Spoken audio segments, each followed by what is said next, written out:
Hi, everybody. Welcome to this latest Real Talk with Rick podcast. Last episode of the year for 2023. For this episode, I have a conversation with the City of Eden Prairie's Water Treatment Plant Operations Supervisor, Joe Dusek. Basically, in a nutshell, the Eden Prairie Water Treatment Plant, a very important facility in our community, is managed by Joe. He's the supervisor of the water treatment plant. And so we have a really interesting conversation about all things water and where our water comes from, what's done to the water before it's sent into your home or business. So we have an excellent conversation about that, and we get to learn a little bit about Joe's presumed Canadian origins as well. So here is my conversation with Joe Dusek. Joe Dusek, thank you for coming in and talking to me today. Much appreciated. Thank you for having me. Thank you. Joe is our City of Eden Prairie water treatment plant supervisor. He basically is the supervisor in charge of all the operations within the water treatment plant. We do have a utilities division that also includes, a lot of the pipe, the water and sewer pipe throughout the entire City of Eden Prairie that also was in the utilities division. But Joe is the person that is at the water treatment plant and in charge of all the operations in the plant. A place, Joe, that a location that people always don't easily identify there on the corner of Highway 5 and Mitchell Road, that big building on the corner, right? That's where the plant is. It is. It's the Taj Mahal of all water treatment plants in the state of Minnesota. As it should be. Yes, it should be. And so that's where the location is, because I do talk to some people. It's pretty close to City Hall, but some people don't realize that that's our treatment plant. And I know that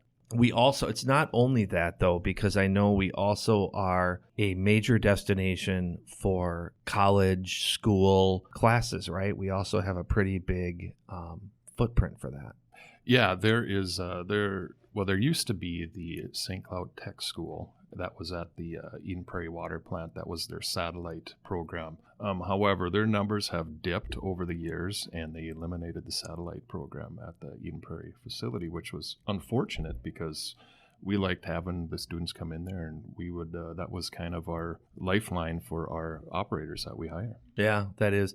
I know there would be a lot of students there, and it was kind of neat to see. Hopefully, you never know, maybe something will get activated again. But the main reason, obviously, the plant is there is to treat our water and to send out clean, safe, wonderful tasting. You've got a great recipe for water out of that plant. Tell us a little bit about that. Tell the people that are listening the logistics of this plant. Kind of, where does the water come from? What do you remove? Kind of, how does it work? Sure. So we not only do we have the centralized treatment facility, but we have 15 wells throughout the city, soon to be 16 wells. And the water is pumped from the Prairie du Chien and the Jordan aquifers, which is 400 feet below the ground. And that is pumped to the treatment plant. And when we take the raw water into the treatment plant, we add lime, which removes the calcium and magnesium in the water, which is the hardness in the water. And we also add ferric chloride, which is a coagulant that bonds with the calcium and the magnesium, and it creates weight, and it falls to the bottom of the basin, and we remove that. We pump it out. We also add chlorine for disinfection to make sure that it's safe to drink, and then we add fluoride to prevent tooth decay and help strengthen your bones. And then we also add a polyphosphate, which helps protect and coat the pipes out in the distribution system. So we pump the water from the Prairie du Chien and the Jordan aquifers from the well houses. We bring it to the water treatment plant. We add these chemicals. We're constantly monitoring the water quality, and then we send it out. And kind of a fun, interesting fact, it takes about 4 hours for a drop of water from the bottom of the aquifer to end up in the water tower, to go through that whole process from the pump house to the plant, through the piping system, and up into the water tower. It's interesting. I've had a tour of that plant. I've been in there several times. Someone may have said that to me over the years, but it would be a great trivia question. How long does it take? Yeah. Because I could have any answer from 20 minutes to 4 days. Yeah. I mean, that is that for that entire process to happen. Mm-hmm. I made the joke about the formula for water, because like most cities that treat water use almost all the same chemicals that you talked about, but the water in Minneapolis tastes a little different than the water in Bloomington, than the water in Minnetonka, than the water in Eden Prairie. Yeah, and so my opinion is biased, but I feel Eden Prairie residents are very, very fortunate with their water supply here. We soften the water. There's only a handful of communities that do: Minneapolis, St. Paul, Bloomington, Richfield, White Bear Lake, and now Robbinsdale. However, Minneapolis and St. Paul, they're on surface water. They pull their water from the Mississippi, where ours is groundwater. So they have a lot more issues to deal with than we do. Our water supply is very stable. It's a very clean groundwater supply. Their water supply is changing by the minute if they get heavy rainfalls, and it's even if somebody were to dump something into the river, that's something that they have to consider, and how are they going to remove that? And I'll get to wellhead protection later, but that's a great distinction as well in terms of surface water versus groundwater. But again, like I said, I bet you even within water that's pulled from the Prairie du Chien into different cities, it might taste a little different in each city, and you'd think some of that would have to do with the softening too? Is that? Yeah, that it would have some to do with the softening, and it might. Everybody's treatment process is a little bit different. The end game is the same. The chemistry is a little bit different, because so like Minnetonka, they don't soften their water, and I'm not even exactly sure, what their centralized plant looks like, but there's a number of communities that pump it right from the well house directly into the distribution system. So a lot of the water doesn't even go to a centralized plant. Okay, interesting. I want to talk about the softened water piece, because that's a big thing in Eden Prairie. And I know you, our utilities manager, public works director, even our mayor talks about this a lot. That a couple things. One is, by softening the water, obviously people don't need to buy a water softener, and some people still do. And so that's a cost. And so I think when we had a workshop to talk about our water rates, the public works director showed a slide of cities that soften or don't soften their water, and some estimate of what, if you buy a water softener, the cost that you're incurring as a homeowner to do that is an added cost to have water. And we tell people you don't need to have a water softener, and it costs us more to soften the water, but it'll cost you less that you don't have to soften it. But is that a conversation you have with people quite a bit? Yeah, it's actually quite common. A lot of people call and ask, do I need a water softener? My advice to them is always, no, you don't. We soften the water for you. That's what our goal is here, and that's what we're here to do. And like I said, the residents are very fortunate in this town, because I live in a community south that does not soften their water, and I have to lug 50-pound bags of water softener down into my basement, or I used to until my kids grew up anyway. Now I make them do it. Yeah, that's one of their chores. It's and there's a cost associated with that, and in Eden Prairie you don't have to do that. Yeah, absolutely. And when we survey our residents, we get really good feedback on the taste of the water and the quality of the water and whatnot in the drinking water. So now, draw me a picture of what it's like over at the plant. How many people are there? How many shifts do you have? What's kind of the work cycle? So we have a staff of 12. We have 8 shift operators, 1 lead operator, and then we have 1 lead mechanic and 2 mechanics. So the operators, they operate the plant.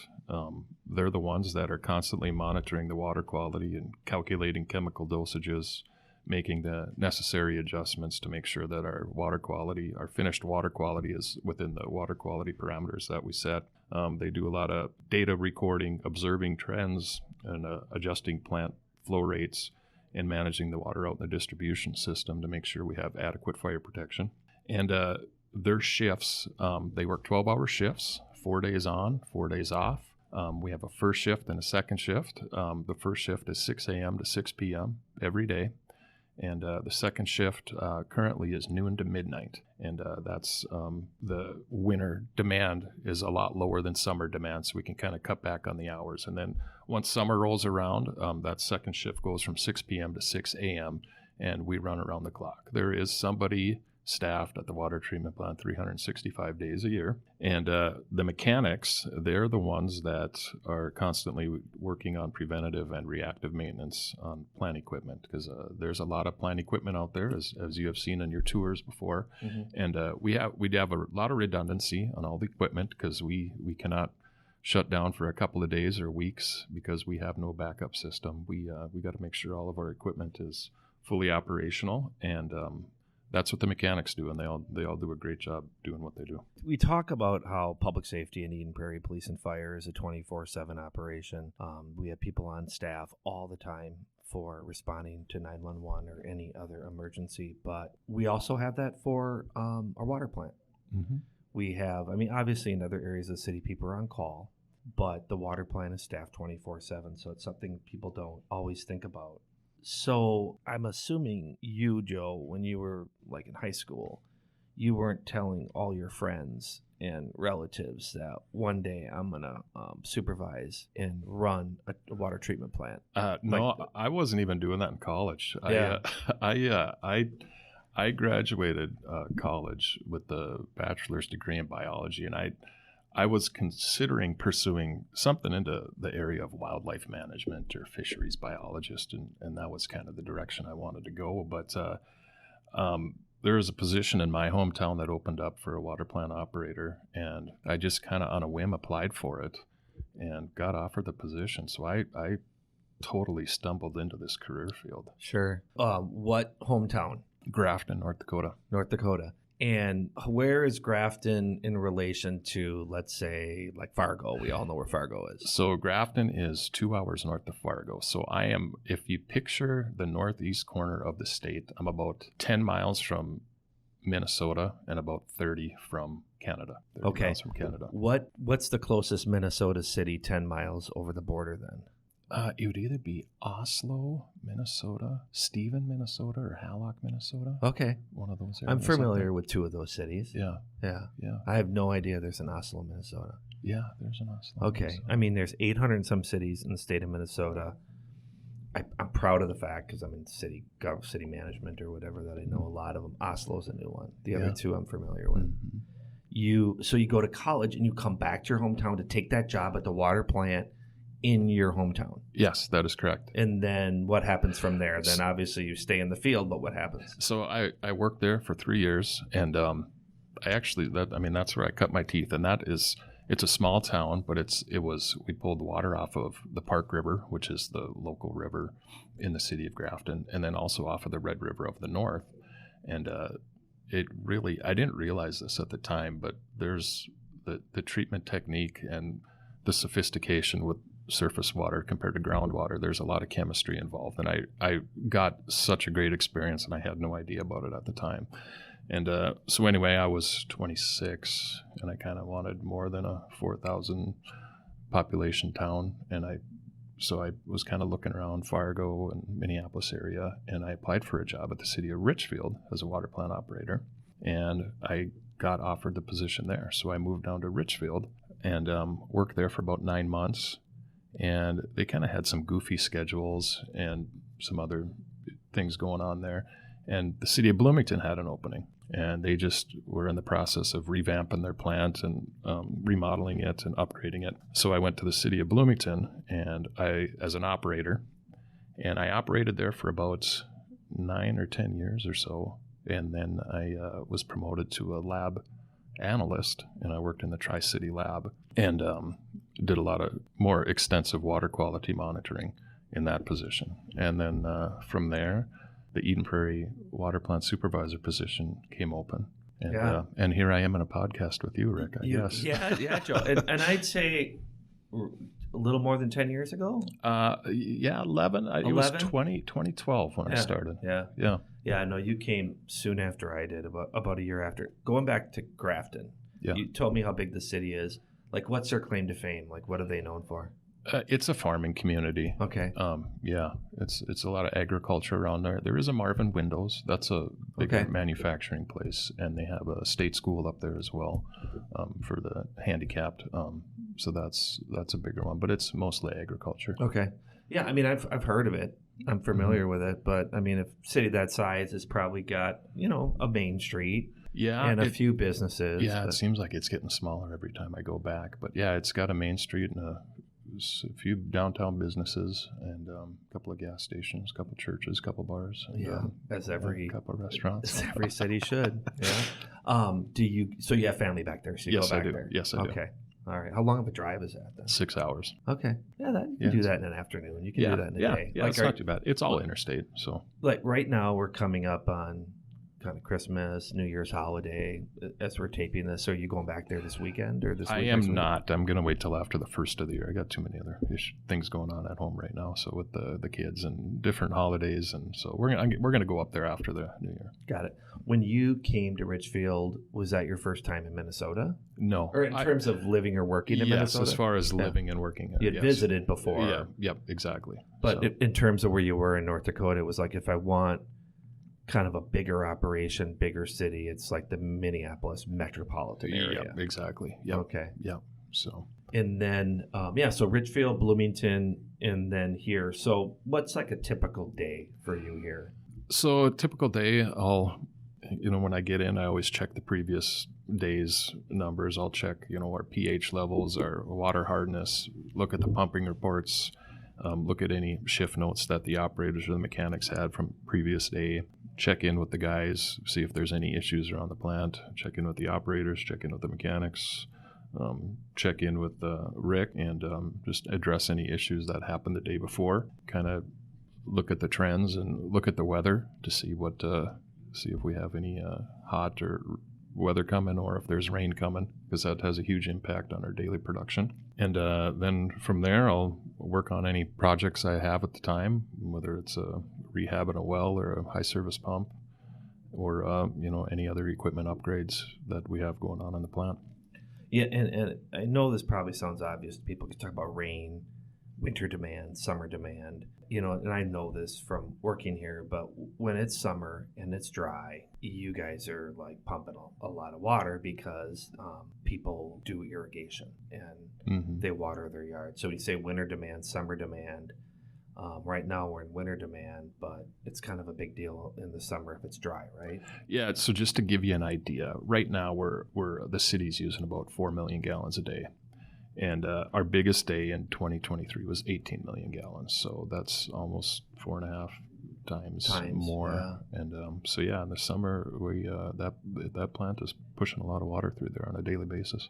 And then what about rain? What do you mean if it rains? Well, so like in the summer, if it's hot and dry, and say we're averaging 15, 16 million gallons a day, and if we get a half an inch of rain, our next day will be down to 7-8 million gallons. It'll cut our water demand in half. So, I mean, the operators really got to keep a close eye on predicting these trends and keeping an eye out on not only what happened the past few days, but kind of anticipating what will happen in the next few days. So when you have school tours, when you have other city employees, city government academy people, we've had all kinds of people go through, what are the most questions you get? What are the reactions that you have, or what are people most curious about when they're in the building? The most common questions when you take them through a tour and they see the basin, the first thing they ask, you can't see the bottom. So they go, how deep is that? Yeah. So it's 20 feet deep. Second question, anybody ever fall in there? It's always the first two questions. I hope the answer is no. And no, the answer is no. Good. So, and actually, I've wisened up. So I usually start my tour with that as soon as I get out there. It's 20 feet deep and nobody's ever fell in. And it's almost a look of disappointment in the kid's face when they look at me like that. And the other question I do get asked, which is a little bit bizarre, but I do get asked, are you from Canada? And so I don't know if I still have a little bit of my North Dakota slang, but there have been a number of people that have asked me if I'm from Canada. Will I give kids tours? Yeah. So when we leave the upper Midwest, everyone thinks we're from Canada. I'm saying in general, all of us. Like when we're, on the East Coast or down south, it's interesting that when we're in Minneapolis, people ask you if you're from Canada. Yeah. That's even more. Is this a North Dakota thing? It must be, because I grew up pretty close to the border, but I don't think I sound like a Canadian. We all do. To people not from the upper Midwest, but to other kids in Minneapolis. I mean, you've got a little twang there. I think we all do, but that's interesting. So yeah, that's one of the most. But you say, yeah, I grew up like 30 miles from there. Yeah, pretty close. Yeah. If you went from where you were, if you went straight north, is Winnipeg the next big city in Canada? Yeah, I'm only an hour and a half from Winnipeg. Have you been there? Yeah. Okay. Yep. I've never been there. I just know people that like are fans of like the Wild that go watch a Wild game. Yeah, we used to go up to Winnipeg quite a bit. Okay. How big is Winnipeg? Oh, geez, it's pretty big. I mean, it's 1 million, I believe. Okay, that's big. I said that so you would say, "Oh, geez." Yeah. See? Yeah. See. Now it's all coming out. I'm noticing this. So, what would be kind of an interesting fact or nugget about our water that most people would not realize? I think one of the most interesting facts that most people aren't aware of is that we actually have more regulations than bottled water does. And there's a lot of regulations that we put out on public water supply, and Rick's drinking on a bottled water right now. Shame on you. Oh, yeah. But there's I drink the city water too. But bottled water, they do not have a lot of regulations put on what kind of product they put out, and a lot of that stuff is high in phosphates and nitrates. And I think we shared that with you. We did do some side-by-side analysis with some of the water quality from different water bottles and then the city of Eden Prairie. So I think that's an interesting fact. That is fascinating. You're right. We did do that. We had different types of bottled water. You're right.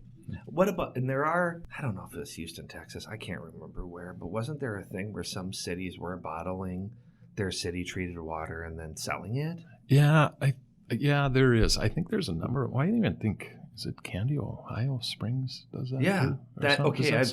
Totally. Yeah. But that's Minnesota. Right. Okay. Yeah. So I think there's a number of them that do that. Okay. Is that something we should think about? Well, we certainly could. Okay. I hadn't thought about it, but so our producer of the podcast, Nikki, wants to know if you could you turn like without compromising safety, could we have like green water, blue water, purple water? I would not want purple water. But can you do that? It would take a lot of food coloring. I don't know if we could do that. It'd be interesting to try, but I don't think I'm going to go for that. But it would take a lot of dye or food coloring to turn millions of gallons of a certain color. Well, we can instead of that, we'll just have our water tower have different colors because we've got the ability to do that, but not the water itself. There you go. So, Joe, you personally, like, what do you think, what do you enjoy most about your job? What's kind of the best part for you? You kind of took us through a day and a lot of oversight and management and getting involved in how things operate and monitoring, but what's the best part for you? Well, I do, like I said, the Eden Prairie water plant's like the Taj Mahal in the state of Minnesota, but there's a lot of truth to that. It's a very, very nice facility. So that's certainly one thing that I like. And then also it comes down to the people. The staff I work with are great people to work with. They truly care about what they do, and they take a lot of pride in their work. And the management we have here is very supportive and providing the necessary resources to do our job. And that's I'm not just saying that because there's a lot of people that I know, my peers, that do not have that same situation. So I feel very fortunate about that. Can you name those cities that, like Edina maybe, or? Well, I won't get into it. I know you won't. I'm just kidding. But I truly mean that because there's like back in Grafton, North Dakota, it's like, we need a hammer. Well, we might have to go up to City Hall and see if we can buy one and talk to some people up there. And it's very, a very strict budget and things, sure. And it creates a lot of challenges. Yeah. Well, I think the other thing too, while we're talking about this, is we want to provide a high level of service and have an environment where people feel that they are supported and they can thrive, but also, most importantly, at a really reasonable cost. And our rates, even with softening water, sewer, we have stormwater too, are still kind of in the bottom half, maybe a bottom third, of other cities. So that's the other thing too, that you guys you have cost containment. You do, track operations really well, so we could have kind of this softened water, but at a price that's not even in the top 2/3 of other city rates. Yeah, no, I think that's amazing that that the city's able to do that, because I look at the rates too when they come out, and it's like, wow, that is a great deal for softened water, because I know in my community our water is not softened, and I do believe that it is. I pay more for 1,000 gallons than what the folks do in Eden Prairie. Yeah, and I know this isn't necessarily in your purview, but I know that when there's a lot of irrigation or people doing a lot of watering, that's where you get calls about water bills, and it isn't necessarily about the amount that isn't part of irrigation, but people have leaks in their systems, leaks in their houses, and that's a different podcast, but we've got all kinds of tools where we now have apps that you can have that track the amount of water that you're using, that can help you to stop that or deal with that. But I think most of the calls that we get here in utility billing, or maybe you do too, might have to do with something in their home or an issue with an irrigation system. Yeah, that is the majority of it right there. It usually traces back to the irrigation system, because as soon as they turn that on, that's usually when they start losing their water. Their bills go up, and they're not exactly sure why. Yeah, and also I think there are people out there, some out there, that have major concerns about what we add to the water, like fluoride.